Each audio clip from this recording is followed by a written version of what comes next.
galanni ulfinni waaqayyoodhaaf haa ta'u. Gooftaan haa ulfaatu. Naguma keessaniin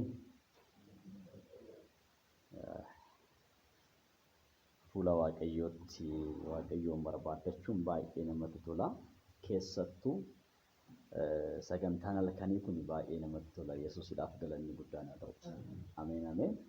Sagantaan halkan godhamu kun halkan fuula waaqayyoo turan kun wanta hundumarraa Yesuus Kiristoosidhaaf galanni guddaan haa ta'u.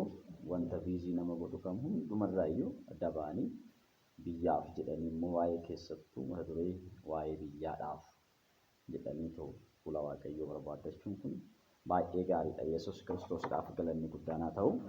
Egaa waaqayyo deebii guddaa nuu kenna jennee amanna. Ameen ameen. Waa'ee biyyaaf fuula isaa barbaadannee akka hin dhabnes immoo hin beekna. Yesuus Kiristoosidhaaf galanni guddaan haa ta'u. Ameen ameen. Egaa sagalee waaqayyoo lafa lama kan walii wajjin ilaallu. Yesuus Kiristoosidhaaf galanni guddaan haa ta'u. Inni tokko Izraadha. Izraa boqonnaa 9 irra jirudha. Inni tokko immoo macaafa seenaa baraa lammaffaa 7 kaasee hanga 16 isa jirudha. Yesuus Kiristoosidhaaf galanni guddaan haa ta'u. Egaa kutaa kana wajjiniin ilaalla. Waaqayyo waan nutti dubbatu qaba, waan nu gorsu qaba, waan nutti haasa'u qaba. Kadhata kana booda biyyaaf kadhannu keessatti mata duree ciccimaa nuu ta'a jedhee yaada. Yesuus Kiristoosidhaaf galanni guddaan haa ta'u.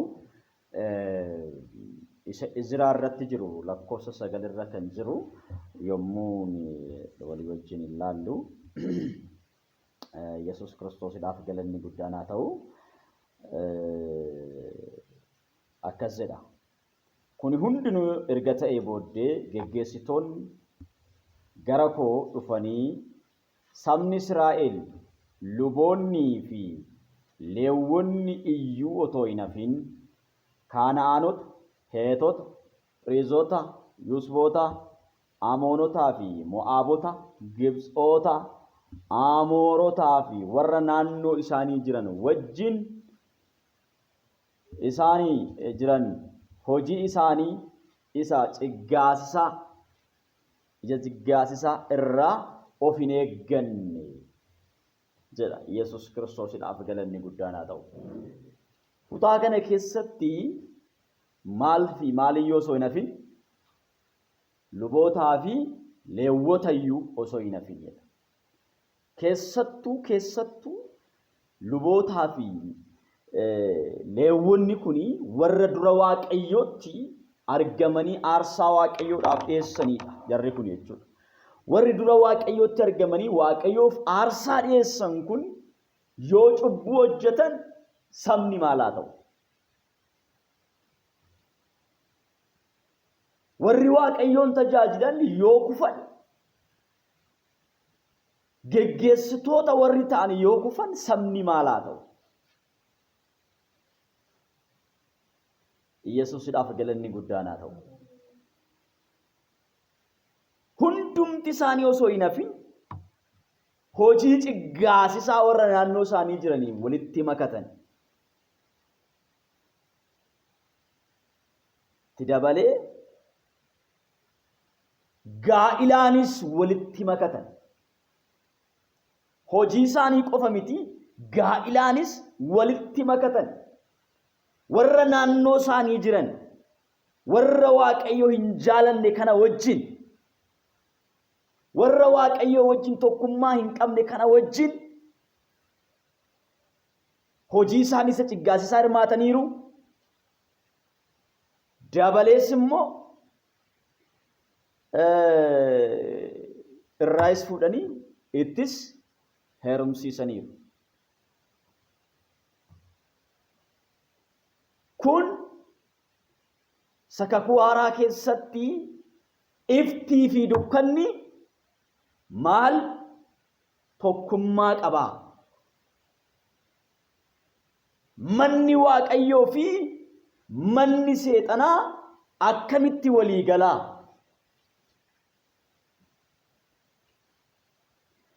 inni amanee isa namanne biraa qooda maalii qabaa?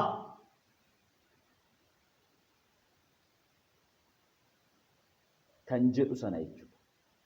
Iyesuus Kiristoosiidhaaf galanni guddaan haa ta'u. Ameen ameen. Walitti makame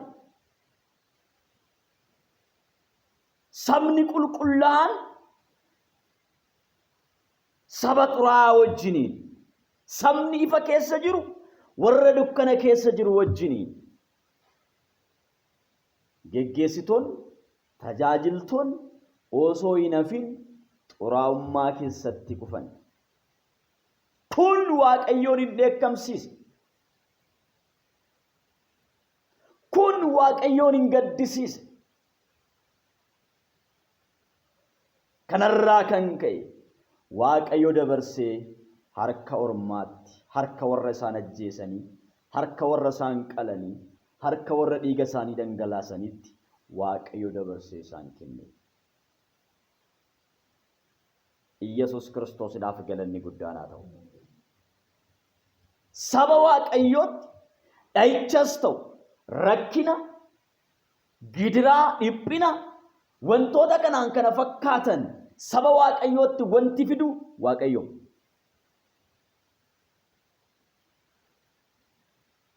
Sababni inni immoo itti fiduuf waan isaan karaa isaa dhiisaniif.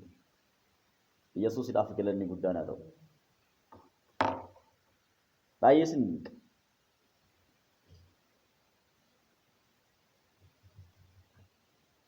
Saba Waaqayyoo kana abbummaan arge dhufeetoo akka barbaade gochuu hin danda'u. Seexanni akka barbaade gochuu hin danda'u. Sababbiin isaa saba eenyuti? Saba Waaqaati waan ta'aniif. Iyesuus Kiristoosiidhaaf galanni guddaan haa ta'u. Saba Waaqaati waan ta'aniif, saba kabajamaadha waan ta'aniif. Sabichi garuu Waaqayyoon dhiisee gaafa deemu harka ormaatti, harka diina isaaniitiin akka isaan booji'amaniif dabarsee isaan kennaa ture Waaqayyo. Iyesuus Kiristoosiidhaaf galanni guddaan haa ta'u. Kanaaf kutaa kana keessatti akkuma laallu gaa'ilaanis hojii isaanis hirmaachuurraa kan ka'e Waaqayyoon gaddisiisanii kanarratti Izraan baay'ee boo'e. Izraan kanarratti baay'ee tokko boo'e, baay'ee tokko gadde. Iyesuus Kiristoosiidhaaf galanni guddaan haa ta'u. Imboo'ee dura Waaqayyootti u'uma jedhee iyye namichi. U'uma jedhee iyye. Sana booda maal godhanii? Hundumti isaanii wal ga'anii maal jedhan? Murteeffatan. Maal goona jedhan? Ofirraa baasnee ariina fuunee kan jirru. Hojii isaanittis immoo maal goona? Adda baana. Iyesuus Kiristoosiidhaaf galanni guddaan haa ta'u. Ergaan ani har'a isinitti haasa'u deebi'uu isa jedhudha. Iyesuus Kiristoosiidhaaf galanni guddaan haa ta'u. Ameen ameen. Maali? Deebi'uu. Mammalas. Mammalas. Deebi'uu. የእግዚአብሔር ሕዝብ መመለስ አለበት። ወዴት? ወደ እግዚአብሔር። ለእግዚአብሔር ሕዝብ መፍትሄ ያለው እግዚአብሔር ራሱ ነው። ሰባ waaqayyoodhaaf furmaata kan qabu waaqayyo. Iyesuus Kiristoosiidhaaf galanni guddaan haa ta'u. Kanaaf sabni rakkina keessatti kufe kuni, sabni waaqayyoodhaa kuni gara waaqayyootti deebi'uu qaba.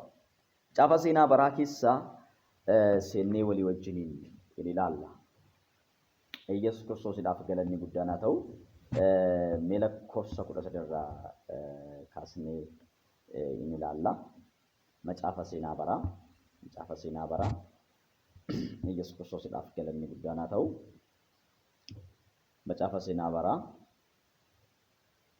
isa lammaffaa 7:13. Iyesuus Kiristoosiidhaaf galanni guddaan haa ta'u.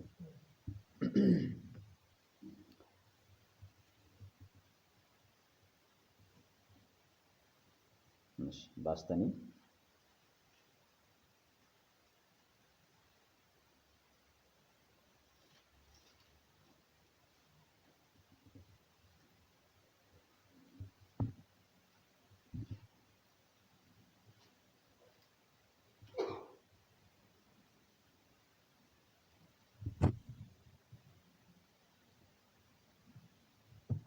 Eshi maal jedha?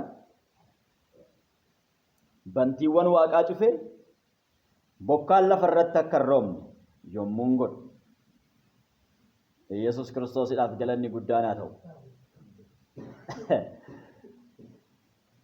Yookiis hawwaannis midhaan keessan akka fixuuf yommuun abboomu. Yookiis saba kootti dha'icha yommuun ergu.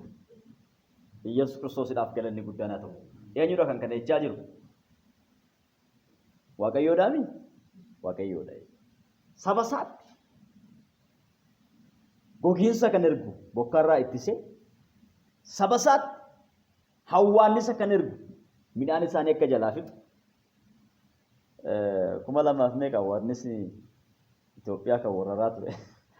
Yesuusidhaaf galanni guddaan haa ta'u. 2011 na fakkaata. Hawwaannisni baay'ee Itoophiyaa jeeqaa ture. Yesus Kiristoosidhaaf galanni guddaan haa ta'u. Kana yommuun isinitti ergu, hawwaannisa yommuun isinitti abboomu yookaan immoo dha'icha yommuun isinitti ergu. Waaqayyo maal godha jechuudha? Saba isaatti gogiinsa isin erga, hawwaannisa isin erga, dha'ichas immoo in erga. Yesus Kiristoosidhaaf galanni guddaan haa ta'u. Ameen, ameen, ameen. Yaadattu yoo ta'e yaada mo'ataa jedhee tajaajile tokko gizee koronaa Yesus Kiristoosidhaaf galanni guddaan haa ta'u. Yaada mo'ataa. Yeroo kam keessattuu waan nu mudate hundumaa keessatti yaada mo'ataa qabaachuu qabna. Waan nurra ga'e kam irrattuyyuu yaada mo'ataa qabaachuu qabna. Yeroo sana keessatti kuni dheekkamsa Waaqayyoo ta'etti Waaqayyoo narraa gaafata. Inni kun immoo lakki seexana nutti fidee seexanaa baana. Inni kun immoo Chaayinaa fideedha, Chaayinaadhaan wal lolu. Inni kun immoo lakki Ameerikaatti kana godheedha. Yaadni bittinnaa'aa ture. Fiilmii adda addaa warri ilaalan immoo kanaan dura wanta karooraan qabamee too dhufeedha waan ta'eef Chaayinaatu kana godheedhanii Chaayinaa irratti damaddamaniiru. Yesus Kiristoosidhaaf galanni guddaan haa ta'u. Kana hundumaa keessatti yaada mo'ataa qabaachuu qabna jedhee kanan dubbadhee yaadni mo'ataa ni dubbadhe maalidha? Isa Chaayinaan fidde, isa seexanni fide, isa namni fide, isa Ameerikaan fide, isa Waaqayyoo fide. Hundumaa kaasuu kan danda'u eenyudha? Waaqayyo. Hundumaa dhiisee namni gara eenyu deemuu qaba? Gara Waaqayyo. Waaqayyo fidee yoo jiraate kan kaasuu danda'u isuma. Seexanni illee kan fidee yoo ta'e aboo kan qabu seexana irratti eenyu? Waaqayyoodha. Nama irratti kan aboo qabu eenyudha? Waaqayyoodha. Yesus Kiristoosidhaaf galanni guddaan haa ta'u. Ameen, ameen. Kanaaf waa'ee biyya keenyaa kanas tajaajilan jira karaa onlaayinii. Yesus Kiristoosidhaaf galanni guddaan haa ta'u. Yaada mo'ataa qabaachuu qabna yaada jedhuun waa'ee biyyaa irrattis tajaajileera. Waa'ee biyyaa irrattis yaadni mo'ataa nuti qabaachuu dandeenyu rakkinni biyya keenya irratti ta'aa jiru komii dhiyeessuun furmaata hin ta'u. Tigraayitu kana godha jechuun furmaata hin ta'u. Lakka Amaaraadha jechuun furmaata hin ta'u. Dhaabbilee morkattootaati jechuun furmaata hin ta'u. Dhaabbaa biyya amma bulchaa jiru jechuun furmaata hin ta'u. Furmaata kan ta'u maalidha ree? Yesus Kiristoosidhaaf galanni guddaan haa ta'u. Ameen, ameen, ameen. Furmaata kan ta'u biyya kanaaf Waaqayyo duwwaadha. Sabni Waaqayyoodhaa kun Itoophiyaanonni hundi isaanii dura Waaqayyootti kufanii Waaqayyoon yoo barbaaddatan Waaqayyo gaafa teessoo isaarraa ka'e paartii morkataatii ati paartii bulchaa jirtuudha yookaan immoo iyyuu ati maalodha ati Amaaraadha Oromoodha hin jedhu. Yesus Kiristoosidhaaf galanni guddaan haa ta'u. Ati seexanaa maalidha hin jedhu. Gaafa teessoo isaarraa ka'e hunduma shiyyuu maal godha? Haleluuyaa. Galanni ulfinni Yesus Kiristoosidhaaf haa ta'u. Ameen, ameen. Bakka isa hunduma danda'utti boo'uu qabna. Ameerikaadha rakkina kana kan uumaa jirtu jechuurraa Ameerikaallee ishee biyyattii amma olaantuu taatee biyya hundumaa irratti aboon qabettu kana mudhii ishii kan hiikkachiisuu danda'u eenyudha? Waaqayyo hiikkachiise moo hiikkachiifne? Hiikkachiise moo hiikkachiifne Ameerikaa? Koronaan dandeesseerti? Yesuusidhaaf galanni guddaan haa ta'u. Biyya bakka quuftu yoo taate iyyuu koronaan mudhii ishii hiikeera. Yesuus Kiristoosiidhaaf galanni guddaan haa ta'u. Ameen ameen. Bakka dheekkamsa Waaqayyoo jalaa eenyumtuu ba'uu hin danda'u. Lola Waaqayyoo jalaa eenyumtuu ba'uu hin danda'u. Kanaaf biyya keenyaaf Waaqayyoo ka'ee akka loluufi Waaqayyoon kadhachuu. Yesuus Kiristoosiidhaaf galanni guddaan haa ta'u. Ameen ameen. Waaqayyoon kadhachuu. Eshi amma rakkinni biyya keenyatti ka'ee dhufe kuni namni isaa fidu, Waaqayyoo isaa fidu, furmaanni isaa eenyudha? Eenyudha furmaanni isaa? Waaqayyo maami? Bakka Waaqayyoodha. Yesuus Kiristoosiidhaaf galanni guddaan haa ta'u. Kutaa kana keessatti Waaqayyo maal jechaa jira? Lakkoofsa 14 sirriitti ilaalaa. Awwaannisa yommuu isinitti ergu, bokkaa yommuu isinirraa ittisu, yookaan dha'icha saba kootti yommuu fidu. Dha'ichi kan jedhu kun dhukkuba dha'ichi. Yesuus Kiristoosiidhaaf galanni guddaan haa ta'u. Dhukkuba maal hin qabne, dawaa hin qabne. Akka dhukkuba koronaa sana kan xaragu jechuudha. Yesuus Kiristoosiidhaaf galanni guddaan haa ta'u. Ameen ameen. Sabni koo warri dhuunfaa koo ta'an kun gad of deebisanii Yesuus Kiristoosiidhaaf galanni guddaan haa ta'u. Ameen ameen. Aanaa barbaaddatanii isa kana sirriitti dhaggeeffadha amma. Karaa isaanii isa hamaa irraa deebi'anii. Haleluuyaa. Galanni fulfinni Yesuus Kiristoosiidhaaf haa ta'u. Ameen ameen. Waaqayyo biyya keenya akka fayyisu yoo barbaanne, Waaqayyo biyya keenyaaf nagaa akka kennu yoo barbaanne, tokko wanti nuti gochuu qabnu maalidha? Mata dureen isinii kenne maalidha? Deebi'uudhaami. Karaa keenya isa hamaarraa maal gochuu? Deebi'uu. Yesuus Kiristoosiidhaaf galanni guddaan haa ta'u. Ameen ameen ameen. Karaa keenya isa hamaarraa deebi'uu. Al tokko yaadaan mana Waaqayyoo keessa jirra malee lapheen keenya mana Waaqayyoo keessa hin jiru. Geggeessitootaan qabatee hamma isa kaanitti. Yesuus Kiristoosiidhaaf galanni guddaan haa ta'u. Geggeessitootaan qabatee hamma isa kaanitti yaada keenyatu mana Waaqayyoo keessa jira malee garaan keenya baay'ee fagaateera. Wanti nuti yaadnu waan biraadha. Kanaaf Waaqayyoo sabni koo maal haa ta'u jedhee sabni koo warri dhuunfaa koo kuni gad of deebisanii yoo na barbaaddatan karaa isaanii isa hamaarraas yoo deebi'an Yesuus Kiristoosiidhaaf galanni guddaan haa ta'u. Deebi'anii yoo na kadhatan ani waaqarraa isaaniif maal nan godha? Nan dhagaa. ጸሎታችን እንዲሰማ ከፈለግን እግዚአብሔር ጸሎታችን እንዲሰማ ከፈለግን ምን ማድረግ? ከክፉ መንገዳችን መመለስ። ወደ ኢየሱስ ይሁን። ከራኬኛ ኢሳ ሐማራ ዴቢኔ ፉለ ጎፍቲቻ በርባደችው ወሪ ፉለ ዋቀዮ በርባደተን ነሞኒ ሙራስኒ ቢየከነ ኬሰ ዮጅራተን biyyatti Itoophiyaa kana keessa naannolee ishii hunduma keessa namoonni muraasni yoo jiraatan Yesuus Kiristoosiidhaaf galanni guddaan haa ta'u namoota sanaaf jedhee Waaqayyoo biyyattii tana maaliin godha? In oolcha. Yesuus Kiristoosiidhaaf galanni guddaan haa ta'u. Ameen ameen ameen. In oolcha Waaqayyo. Warri fuula isaa barbaaddatan yoo jiraatan warri fuula isaatti kufan yoo jiraatan halkan kana amma akkasumaanii miti iddoo kana qabnu Yesuus Kiristoosiidhaaf galanni guddaan haa ta'u. Bakka akkasumaanii miti iddoo kana kan dhufne amma hojjechuudhaaf dhufneerra amma sa'aatiin 7 ta'eera 7 walakkaa ta'eera halkan keessaa jechuudha. Hojjechuudhaaf erga dhufne hojjechuudha. Kadhachuuf erga dhufne kadhachuudha. Yesuus Kiristoosiidhaaf galanni guddaan haa ta'u. Madureen sagantaan kun labsamee maalidha? Biyyaaf kadhachuudhaan Yesuus Kiristoosiidhaaf galanni guddaan haa ta'u. Kana booda sa'aatii qabnu kana booda biyya kanaaf hin kadhanna. Waaqayyo furmaata guddaa biyya kanaaf hin hojjeta. Yesuus Kiristoosiidhaaf galanni guddaan haa ta'u. Ameen ameen ameen. Kanaaf saba Waaqayyootti rakkina kan fidu Waaqayyoodhuma. Yoo isaan maal ta'an isiniin jedhe karaa isaa dhiisanii deeman. Kanas kan godhu Waaqayyo balleessuuf osoo hin taane maal gochuuf? Deebisuuf. Waaqayyo si deebisuuf yommuu si adabu si balleessuudhaaf sitti hin fakkaatu.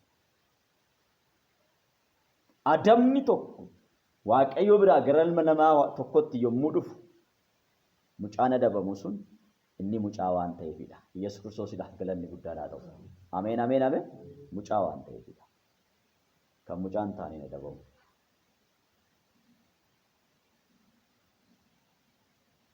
Kan mucaan taani maaliin ta'u? Hin adabamu. Eenyudha mee mucaa ollaa keessanii qabdanii kan adabdan jirtu? Hin adabdan abbaa qaba waan ta'eef. Yesuus Kiristoosidhaaf galanni guddaan haa ta'u. Waaqayyo ijoollee isaa immoo maaliin godhaa? Hin adaba jechuudha. Hin garafa.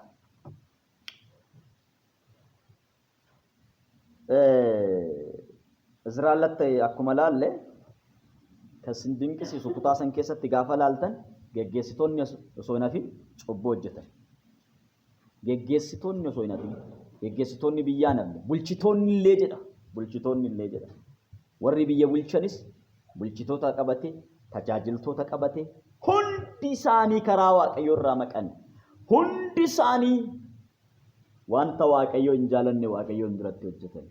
Kuni gaafa dhaga'u Izraa'el jedhee Ndawon boqonnaa 10 keessatti dhaqxanii gaafa laaltan kufee balbala mana qulqullummaa duratti dhaqee kufee iyyee yeroo sana hundumti isaanii ijoollee hin hafne abboon hin hafne haawwonni hin hafne hundi isaanii dachanii gara Izraa'el dhufan maal haa goonu jedhanii mari'atan.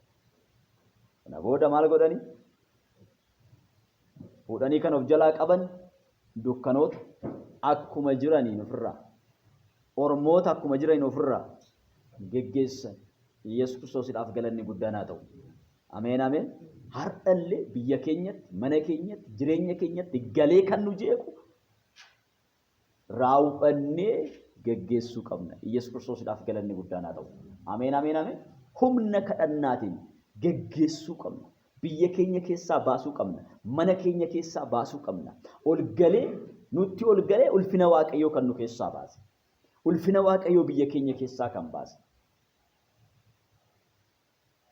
Biyyi keenya jeeqamuun yeroo ishiitti eegalte sirriitti ilaaltanii jirtu yoo ta'e yerootti waldaan kiristaanaa humnaan bal'achaa dhuftetti yerootti meetiraan charchiin ijaaramu eegaletti biyyatti jeequmsa guddaa keessatti kan kufte. Jeequmsa guddaa keessatti biyyatti. Kuni maalidha? Maaltu hojjetan? Maaltu ta'e?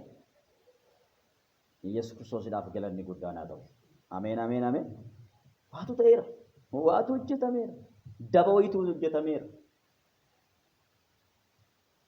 Waatu dalga galeera. Wanti Waaqayyoon jaalanne wayii ta'eera biyya keenya keessatti. Kanaaf furmaanni isaa iyyuudha. Yesuus Kiristoosidhaaf galanni guddaan haa ta'u. Ameen ameen ameen. Israa'eloonni garbummaa waggaa 430 keessaa gara Waaqayyootti iyyan jedha. Gaafa isaan iyyan seera ba'uu 3:7 irratti gaafa isaan iyyan Waaqayyo waan isaan iyyaniif hin arge haala isaan keessa ta'anii iyyaa jiran hin beeke. Yesuus Kiristoosidhaaf galanni guddaan haa ta'u. Iyya isaanii hin dhagaye. Kutaa sana keessatti qabxii waan guddaa sadiitu jira. Maal jedhe? Argee, dhaga'ee, beeke. Yesuus Kiristoosidhaaf galanni guddaan haa ta'u. Ameen ameen ameen. Kana kan fide maalidha? Isaantu iyye. Isaantu iyye. Hara namni waldaa kiristaanaa keessaa kan iyyuu waan biraadhaaf malee biyyaaf iyyuun dagatameera, dhiifameera.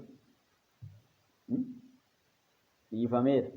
Raajonni keenya raajonni nuti qabnu immoo politikoonyootii fi raajonni keenya tokkuma. Garaagarummaa isaa hin agarre. Yesuus Kiristoosidhaaf galanni guddaan haa ta'u. Ameen ameen. Waan ta'uudhaaf jiru tokko laalanii akkana ta'uuf jira.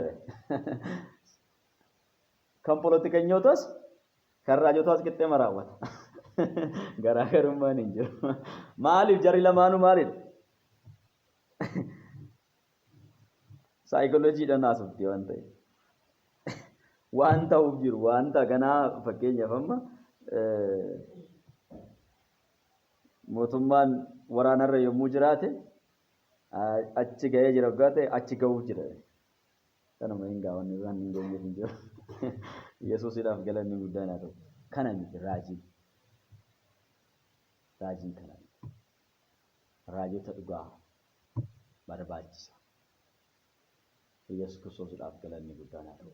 Biyya keenyaaf raajota dhugaatu barbaachisa. Tajaajiltoota dhugaatu barbaachisa. Geggeessitoota dhugaatu barbaachisa. Kanammoo kan fiduu dandeenyu maalidhaan? Kadhannaadhaan. Yesuus Kiristoosiidhaaf galanni guddaan haa ta'u. Gara Waaqayyootti iyyuudhaan. Israa'eloonni garbummaa waggaa 430 sana keessa kan ba'uu danda'an waan iyyaniif. Iyya isaanii dhagayeeti Waaqayyo Musee kana erge. Yesuus Kiristoosiidhaaf galanni guddaan haa ta'u. Ameen ameen. Kanaaf iyyuun baay'ee barbaachisaadha. Biyya kanaaf iyyuun baay'ee barbaachisaadha. Yoo iyyinummoo Oromoon Oromoodhaaf Amaaraan Amaaraadhaaf ta'aa jira waan ta'eef kun sirrii ta'uu qabu. Waaqayyo nama uume maal jedhee itti moggaase maqaa? Ganama uume booda maal jedhee moggaase? Nama dheen Yesuusidhaaf galanni guddaan haa ta'u. Ameen ameen. Nama amma bakka isaan fidan hin beeknu. Warri Amaaraa jedhaniis, warri Oromoodha jedhaniis, warri Tigraay jedhaniis bakka isaan fidan isaantu beekan beeknu. Yesuus Kiristoosiidhaaf galanni guddaan haa ta'u. Waaqayyo nama uume maal jedheeni? Nama jedhe. Ijaan qulqulluun dhugaa jirtu lafa nuu kaa'u jechuudha. Warruma kaleessa namni jaldeessa irraa argame jedhetu yookaan immoo namni tirannaa keessa horiitu nama ta'e jedhetu har'a immoo maal godhee ara? Sanyiidhaan, balbalaan, afaaniin, naannoodhaan qoqqoodutti ka'e. Yesuus Kiristoosiidhaaf galanni guddaan haa ta'u. Waan hin jirreen nun attaallan. Waan hin jirreen nun soban. Nuti waan jirutti amanna. Yesuus Kiristoosiidhaaf galanni guddaan haa ta'u. Waan dhugaa ta'etti amanna. Waan qabatamaa lafa jirutti amanna. Maal jedha kutaa kana keessatti ilaalaanii? Nan dhagaa arga jedhee booda maal jedhe? Ani kadhannaa isaanii nan dhagaa arga jedhee booda maal jedhe? Cubbuu isaanis nan dhiisa. Yesuus Kiristoosiidhaaf galanni guddaan haa ta'u. Ameen ameen ameen. Karaa isaanii hamaarraa deebi'anii yommuu isaan na barbaaddatan ani maalan godhaa? Cubbuu isaanii nan dhiisa. Kadhannaa isaanii nan dhagaa. Yesuus Kiristoosiidhaaf galanni guddaan haa ta'u. Ameen ameen ameen. Nu dhagaa. Ameen Waaqayyo ameen. Nu dhagaa. Nu dhagaa. Kadhannaa garaa qulqulluudhaan godhamu kan.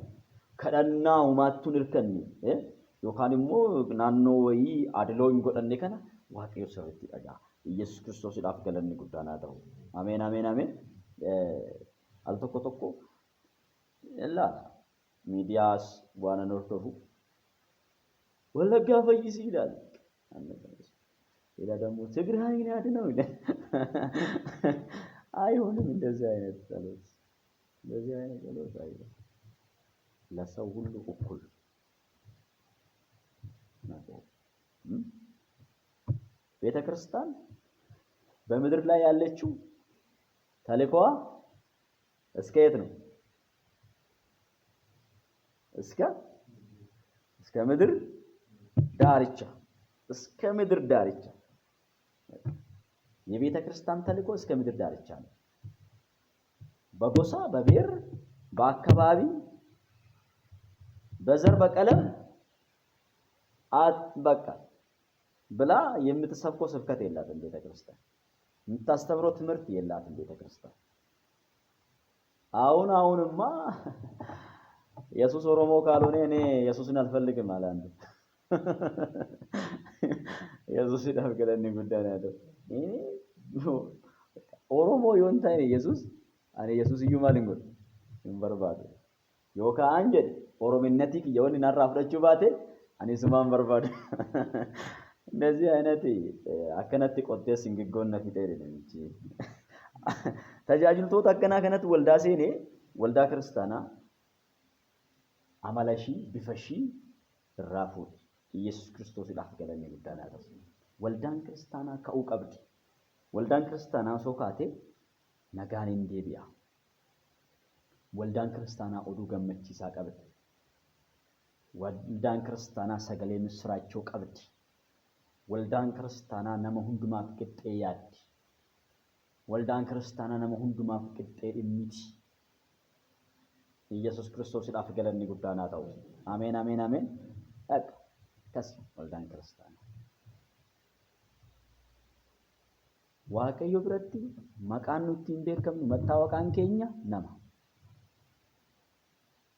ኢየሱስ ክርስቶስ ይላፍ ገለኒ ጉዳና ታው አሜን አሜን አሜን ይሄ ኦሮሞ አማራ ጉራጌ ትግሬ ምናምን የሚለው ነገር እግዚአብሔር ዘንድ ምንም የለም ከና አብዲ ኩተዳ ገና ከሲት ቤከማ ጅረተኒ ከያደየው ጅራተን እንጂ እግዚአብሔር ዘንድ የለም ኢየሱስ ይላፍ ገለኒ ጉዳና ታው አሜን አሜን ከናፍ ትደበሌ ማልጀደ waaqayyo ቡሳይነ ኒሳ ቢየሳኒ ነንፈይሳ ኢየሱስ ክርስቶስ ይላፍ ገለኒ ጉዳና ታው አሜን አሜን አሜን ቡሳኒ ነንኢሳ ቢየሳኒ ሞማልነን ጎደ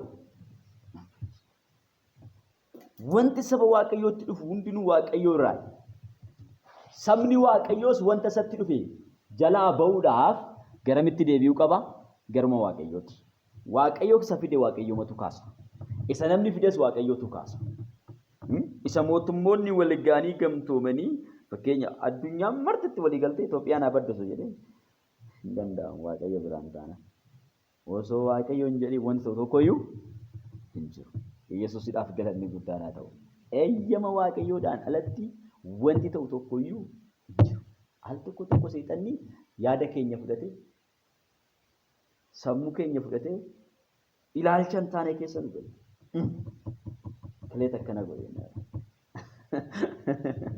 ኢየሱስ ይዳፍ ገለኒ ጉዳና ታው አሜን እከሌት akkana godhe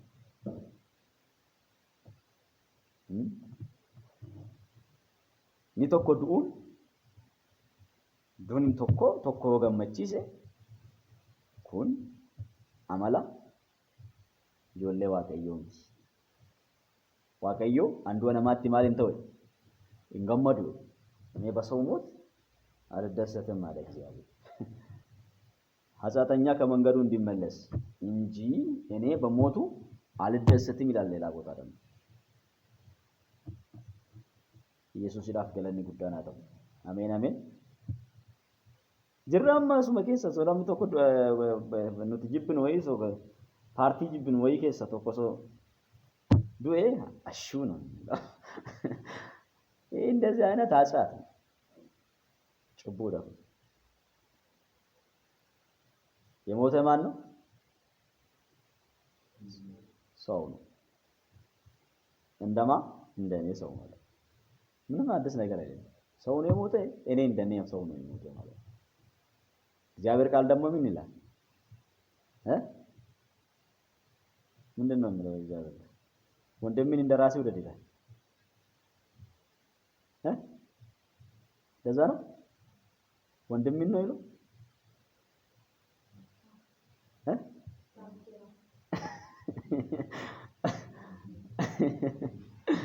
እስቲ አማርኛ አስተካክሉ ሌላ ሰውን እንደራሴ ምን አለ ክብር ለኢየሱስ ይሁን አሜን አያችሁ ሰውን ምን አርግ እንደራሴ ሌላ ደግሞ ጠላትን ይላል ሌላ ቦታ ደግሞ ጠላትን እንደምን ጠላትን ቡደደው በረባ አብላው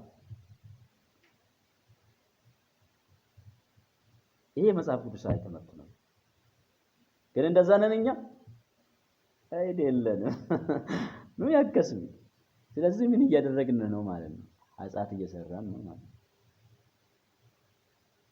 ያብሔር እንዲመልሰን ጸልይ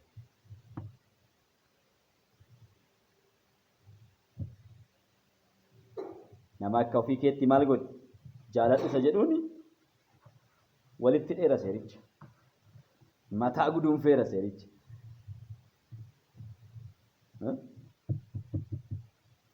jaalannaa gar jiraala ያው እንደውም የወንድም ፍቅር እንኳን ጠፍቷል እንኳን የጠላት ፍቅር እንኳን የሰው ፍቅር የወንድም ፍቅር ምን ሆኗል? ጠፍቷል። jaalalli obboleessummaatu maal ta'eera? Badeera. Kun immoo jaalalli hin jiru jechuun Waaqayyo hin jiru jechuudha. Gabaabadhumatti asinitti ፍቅር የለም ማለት እግዚአብሔር የለም ማለት ነው። በመካከላችን ፍቅር የለም ማለት እግዚአብሔር ራሱ የለም። ፍቅር ማን ነው? እግዚአብሔር ነው ይላል እግዚአብሔር ቃል። የማይወድ እኔ እግዚአብሔርን እወዳለሁ ብል እሱ ውሸተኛ ነው። namni jaalanne waaqayyo nan jaalladha yoo jedhe namni jaalalli keessa hin jirre waaqayyo na keessa jira namni jedhu yoo jiraate inni maalidha? Soba malee waaqayyo isa keessa hin jiru. የሚጠላ የሰይጣን ልጅ ነው።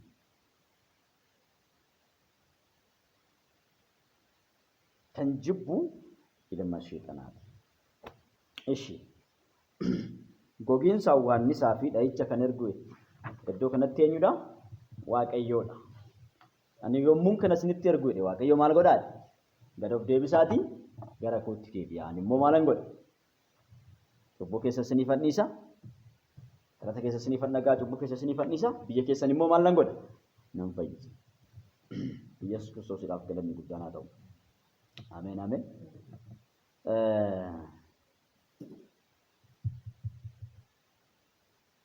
Sobamuun takka jirti. Sobamuu. Hin sobamna. Garaan keenya bakka biraa jira afaan keenya nu soba yeroo baay'ee. Afaan keenya numa soba. በአፋችን እግዚአብሔርን እናመሰግናለን። አቤት አቤት አቤት አቤት። ልባችን ግን ሌላ ያስባል።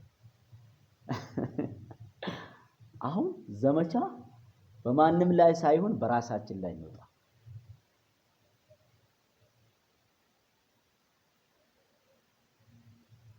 በአፋችን ስናመሰግን በውስጣችን ደግሞ የሚቃጥተው ምን ይላል? አንተ ውሸታም ይላል። መጀመሪያ ተመለስ ይላል። እንጸልያለን በቃ ጸሎት እንዲሰማ ከፈለክ ይላል። ደግሞ በውስጣችን ያለው ደግሞ ሰውዬ ከመንገዲ ተመለስ ይላል።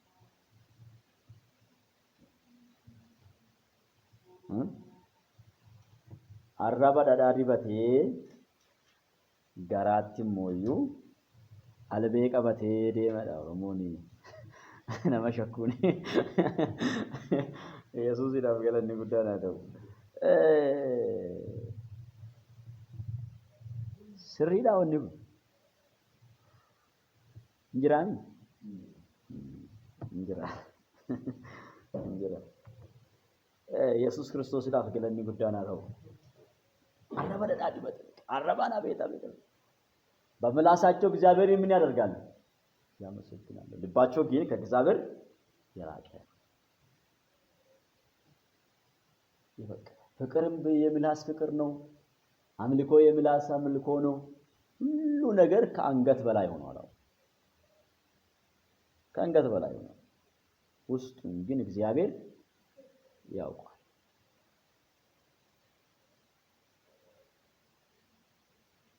ያውቃል። ውስጣችን እግዚአብሔር ያውቃል። ከእግዚአብሔር የተደበቀ አንድ ነገር የለም። waaqayyo jira wanti nuti dhoksuu dandeenyu waan hin jirreef of sossobuu keenya dhiisnee haa deebinu gara waaqayyootti. Iyyasuus Kiristoosiidhaaf galanni guddaan haa ta'u. Ameen ameen. Of sossobuu keenya dhiifnee gara waaqayyootti haa deebinu. Garaa guutuudhaan haa deebinu. Arrabni keenya yeroo baay'ee maal godha? Nu soba. Abeet abeet abeet abeet abeet nu soba. Nu soba. Ofuma numa soba. Numa soba. Numa soba. Nama biraa soba nutti fakkaata. Numa soba.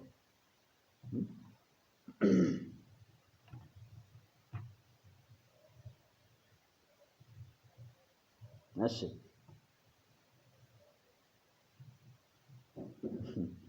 ኢየሱስ ክርስቶሲidhaaf galanni guddaan haa ta'u.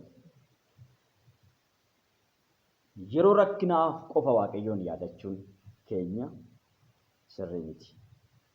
Waaqayyo yeroo hundumaa waaqa yaadatamuudha. Hariiroo isa wajjin hin qabnu eeggamuu qaba. Dhiisuu hin qabnu. yeroo hundumaayyuu hariiroo waaqayyoo wajjin hin qabnu maal gochuu qabna? Cimsuu. Tokkummaan anaaf waaqayyoon gidduu jiru hagami jennee yeroo hundumaayyuu ofii keenya to'achuu, ofii keenya ilaaluu. Nuti amma ofii keenya aga ilaaluurraa nama biraa aga ilaalutti abeet na riifan. Ekeleen sun kan akkasiiti. Kan akkanaati jechuudha.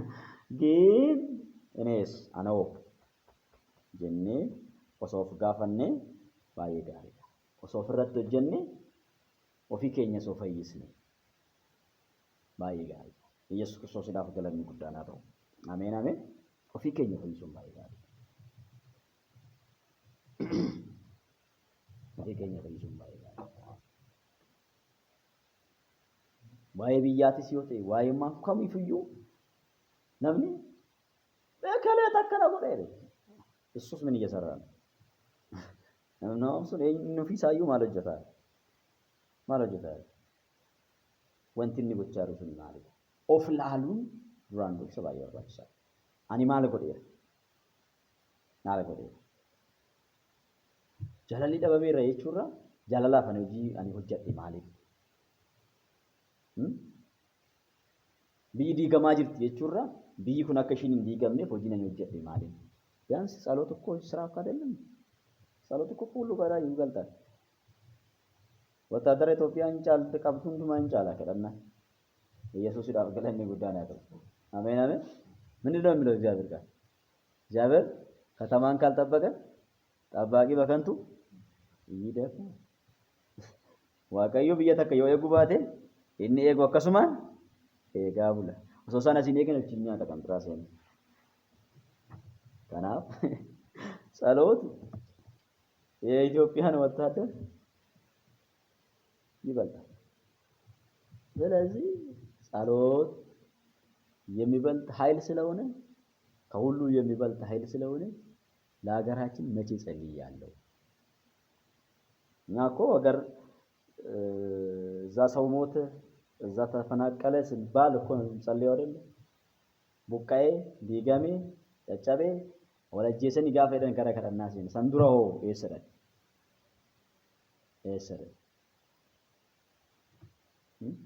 መጽሐፍ ቅዱስ ምንድነው? ስለ ሀገር ጸልዩ አይደል? ስለ መሪዎች ጸልዩ አይደል? ይላል።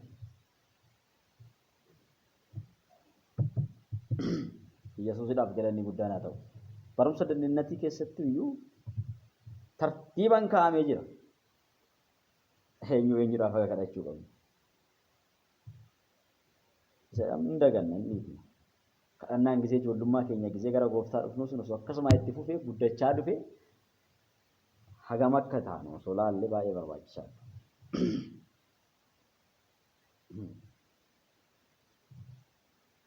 ያዳን ጎዳና ነው ባይ ኢየሱስ ዳፍ ገለኒ ጉዳና ታው ዋቀየው ዲስኔ ያደከኝን ጎዳና እንዴም ነው በቃ በሐሳባችን እግዚአብሔርን ትተን ሩቅ እንሄዳለን።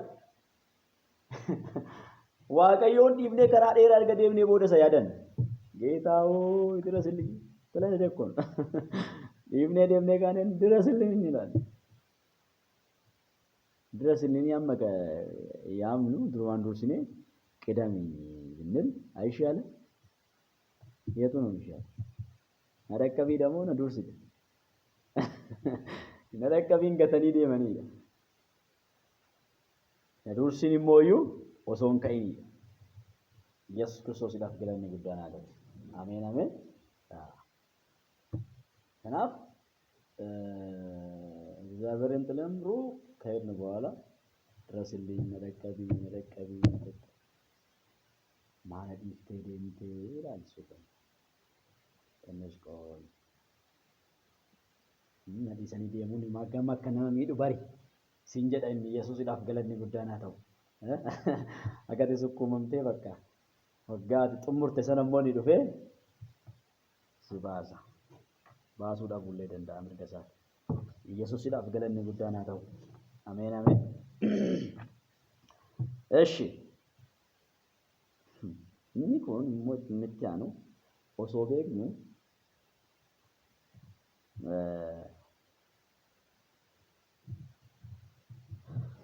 isne deemnaa itti aanu osoo beennu ጩቦ ጀቹ አጻት መሆኑን እያወቅን መስራት ጩቡን ጩቡ ተው ወሶ ቤግኑ ጩቦ ጀቹ ይቻላል። አጻት መስራት ይቻላል። ጩቦ ጀቹን እንደንዳማ ኢየሱስ ዳፍ ገለኒ ጉዳና ተው አሜን አሜን። በብሉይ ኪዳን አጻት መስራት ተፈቅዷል። በአዲስ ኪዳን ተፈቅዷል።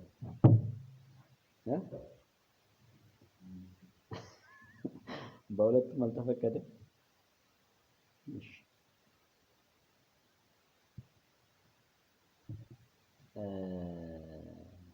አጻት መስራት ሰው ሳያውቅ አጽራት መስራት ይችላል። አሶም ቤኪን ማጎቹ ደንዳ ጩቦ ጀቹ ደንዳ ያለ ለሱም ኢሳፍ ሙሴ ዋና ጀጄ ቀባ ቀዮ ኢየሱስ ዳፍ ገለኒ ጉዳና ተው ጩቦ ሰው ቤኪን ጀተሜፊ አራራ ከቁዳሙ ሙሴ ጀጄራ ከቆሞፋ ከሰጥቹዳ ጩቦ ሰው ቤከን ጀተሜፊ ገሩ አራር እንጅሩ ጀ ከቆሞፋ ከሰጥ ከቋራ ከሰጥለ ከነ መደገ ኢየሱስ ክርስቶስ ዳፍ ገለኒ ጉዳና ተው አሜን አሜን። እያወቁ አጻት መስራት ሌላ ደግሞ እያወቁ አጻት መስራት ከእግዚአብሔር ጋር ያጣላል። በብዛት አማኞች እያወቁ አጻት ስለሚሰሩ እግዚአብሔርን አሳዝነዋል። ዋቀዮን ቀድሽሽን ረክኒ በየከኛ ለተአጅሩ ወንት በየከኛ ለተአጅሩ ኦሶ ቤክኑ ጩቦቹ አመንቶታ ዋቀዮን ባያርሳ warri ga'an yoo garagalan immoo attamitti isaan deebisuun danda'ama. Warri ga'an yoo garagalan immoo attamitti isaan deebisuun danda'ama. Warri ga'an isaaniif takkaa ifeeraaf warra ga'an kanaaf waa'ee gooftaa Yesuus Kiristoos waa'ee jireenya bara baraa waa'ee mootummaa Waaqayyoo isaaniif maal ta'eera ifeeraaf isaan kennaa Waaqa irraa mi'eeffataniiru hafuura qulqulluutti hirmaataniiru gaarummaan dubbii Waaqayyoof humni bara dhufuuf jiru isaanitti dhaga'ameera. Warri akkasii kun amantii irraa garagallaan deebi'anii yaada garaa geeddarachuun haareffamuu hin danda'an. Isaan ofumaa isaaniitii ilma Waaqayyoo deebisanii fannisaniiru. Mul'inattis isa tuffachiisaniiru. Ibroota 6:4 hanga Ibroota 6:4 hanga jaatti jechuudha. Ibroota 6:4 hanga jaatti. ኢየሱስ ክርስቶስ ዳፍ ገለኒ ጉዳና ተው አሜን አሜን። በጣም ዝግኒን ይላል ቃል ለማን ነው ተጻፈው? እያወቁ አጻትን ለሚሰሩ ወሬ ኦሶ ቤከን ጩቦ ጀተንኩን ጩቡን ጩቡ ተው አኒ ሀነታው ነምኒ ቤን ጅራ ቤንቴ ተ እንጂ ሶምኒ ሶበታው ያከተ ጩቦ ከተ ነምኒ ቤን ጅራ ቤንቴ ተ እንጂ ሰጋገሉን ሀቱን ወንቶኒ ዋቀዮ ጃለቱፊ ወንቲ ዋቀዮን እንጃለኒ ማላከኒ ተ ጴንጤን ወልዋል እንጅሩ ቤካዞ ደላጋ ማለ ኩዳን ዲግደም ይጃረትለ ሞከሰ ኢብሮታ ኩዳን ዲግደም ይጃ ኢየሱስ ክርስቶስ ዳፍ ገለኒ ጉዳና ተው ኢብሮታ ኩዳን ዲግደም ይጃ ረትላላ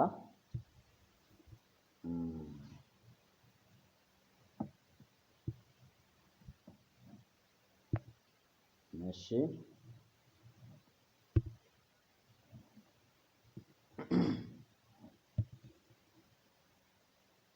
Ibroota 10:26 maal jedha?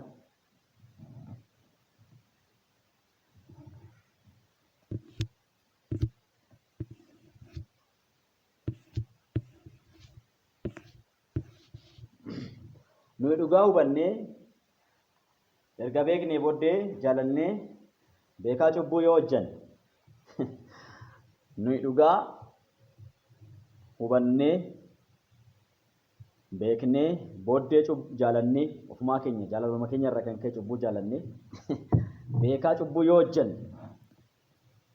aarsaan sababii cubbuutiif dhiyaatu si'achi hin jiru. Si amaarinyaan አንብባዜ ዕብራውያን 10:26 እስከ 30 አንብቡ።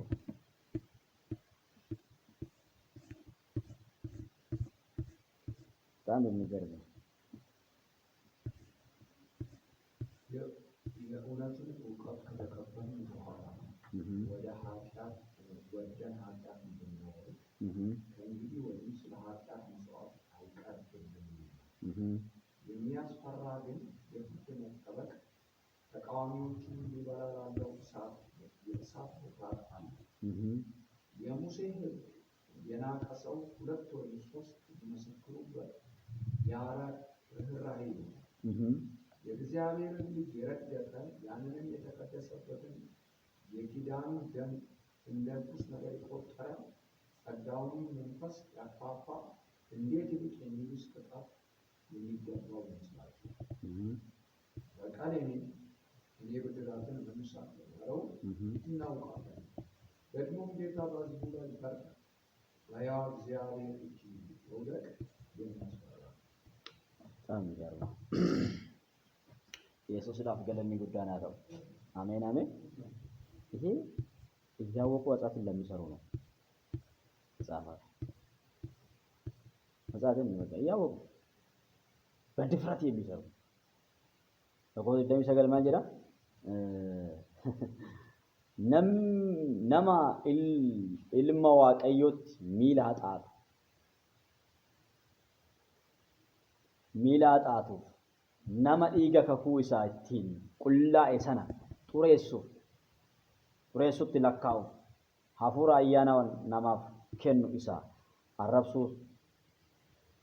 arrabsuufis adaba irraa hammaatutu isaaf mala. Adaba irra isa hammaatutu maal ta'a? Isaaf mala. Beekaa cubbuu hojjechuuni dhiiga ilma isaa irra ejjechuudha. Namni dhiiga ilma isaa irra ejjete immoo adaba hammaatutu isa eeggataa jechaa jira macaafa. የዳንበት ክዳን ቀላል አይደለም። ክብር ለኢየሱስ ይሁን። አሜን አሜን። የዳንበት ክዳን በጣም ቀላል አይደለም። ቀላል አይደለም። ቀላል አይደለም። ቀላል አይደለም። ቀላል አይደለም።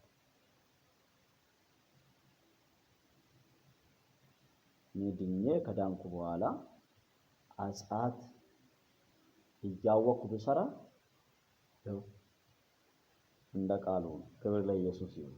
ስለዚህ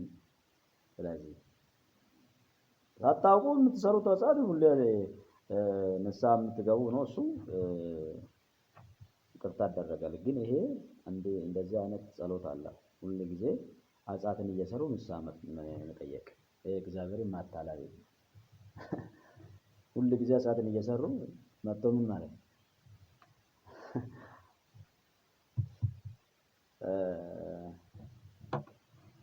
ክብር ለኢየሱስ ይሁን።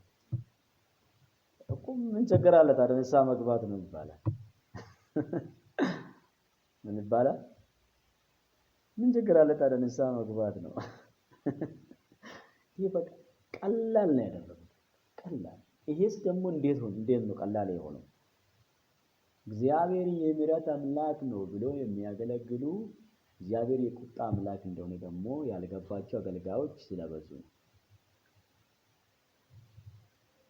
ሕዝብ ወደ አጽአት እንዲሄድ ያደረገው ለአጽአት ሁሉ እግዚአብሔር ምሕረት ያደርጋል ብሎ ስላስተማሩ ቡንዱማ ዋቀዮ ይፈመን ጎደኒ በርሲሰኒ ዋቀዮ ይፈማት jedhanii barsiisan. cubbamaa yeroo hunduma cubbuu keessatti kufu osoo beekaa inni cubbuutti galu haa waaqayyo siif dhiisaa. Barsiisonni akkasii ofumaa isaaniitillee cubbuun hojjisiisu. Cubbuu hojjisiisanii kan araara gaafatu. እንደዛ አይነት ምሕረት እንደውም cubbuun tokko tokko Yesuus Kiristoosiidhaaf galanni guddaan haa ta'u beekaa kan hojjetamu firdiidhaafis nama geessa araara yoo argate immoo si hammachiisa. Yesuusiidhaaf galanni guddaan haa ta'u. Ameen ameen. Zarraa'oo taasisaa. Waan facaaftee maal goota? Hin hammatta.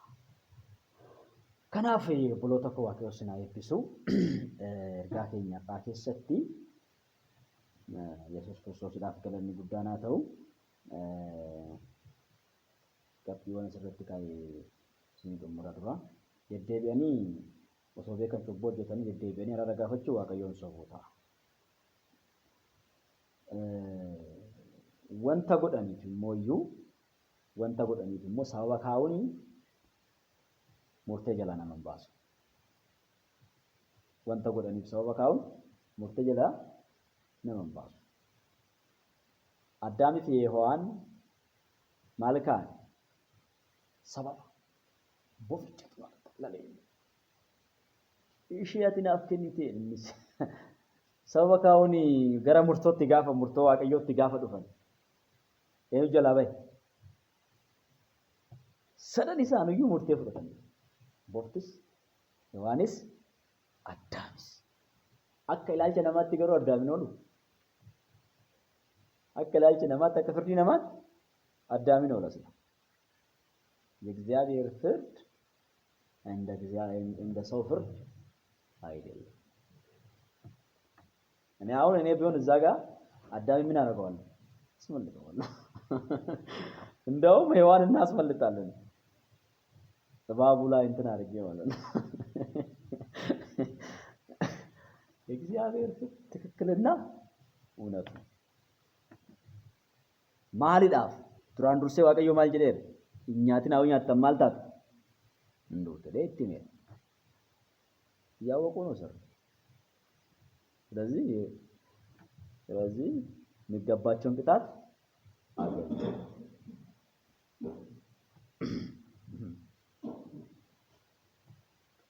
yakkamaa ta'uu fi amanuu dhiisuun ayyaanaksaal tokko tokko ሰው ጻት ከሰራ በኋላ እንዲህ አድርጋል ብለውም ፓስተሩ ቢጠይቅ ሌላ ነገር ዛም ነው የሚያመጣው።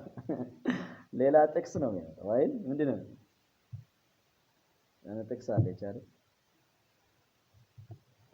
ስጋ ደካማ ነው ወንድ ተባለ ዋንተ ይብላል። በቃ የኪራ ብል በቃ ምን ችግር አለው? ጩቦ ጀቴራ ወጀዴ ማለት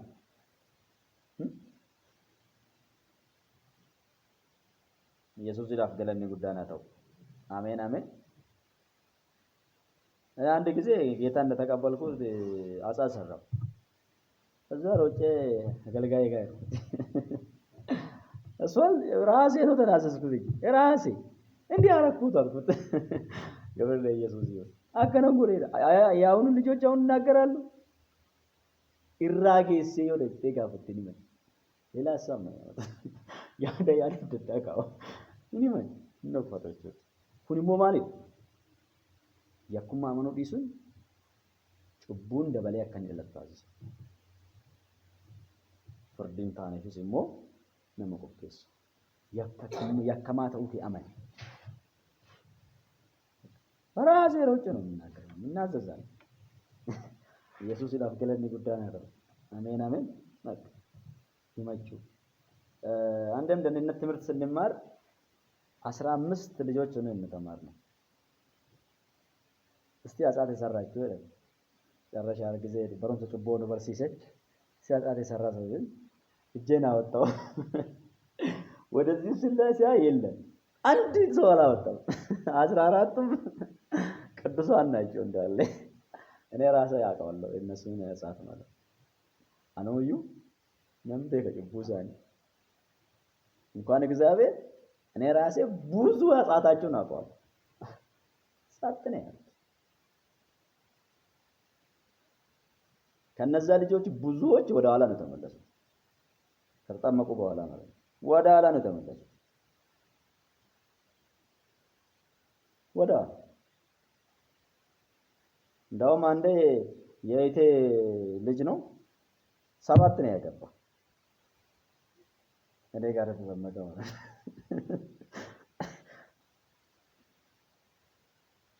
ምክንያቱም ምንድነው በቃ በዛ ጋር ቦታ አልተናዘዘም። በቃ ተናዞ አልተወም።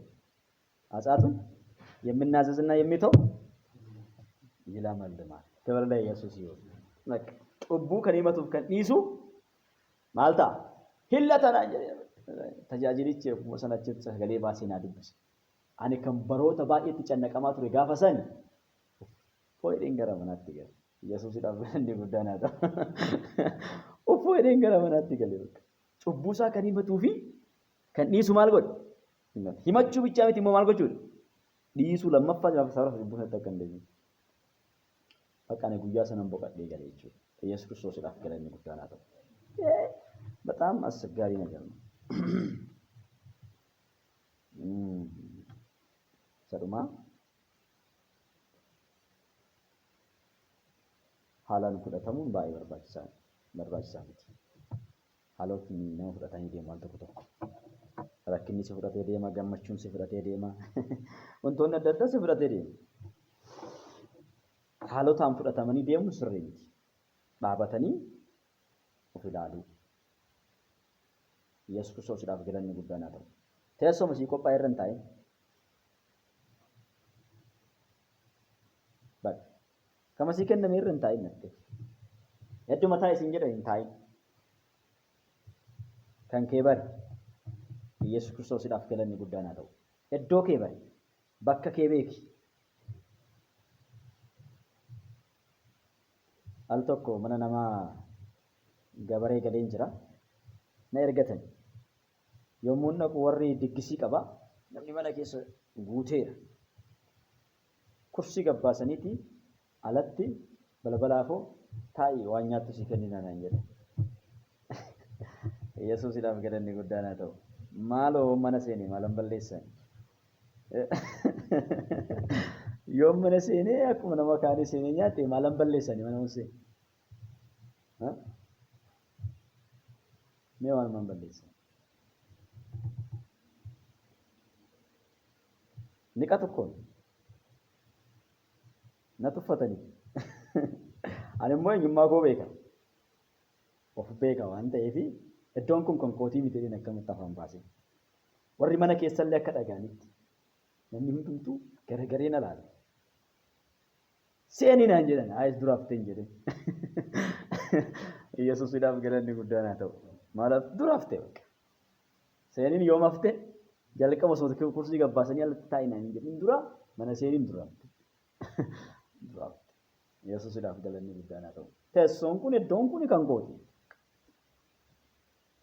iddoo fi beekuun baay'ee barbaachisaadha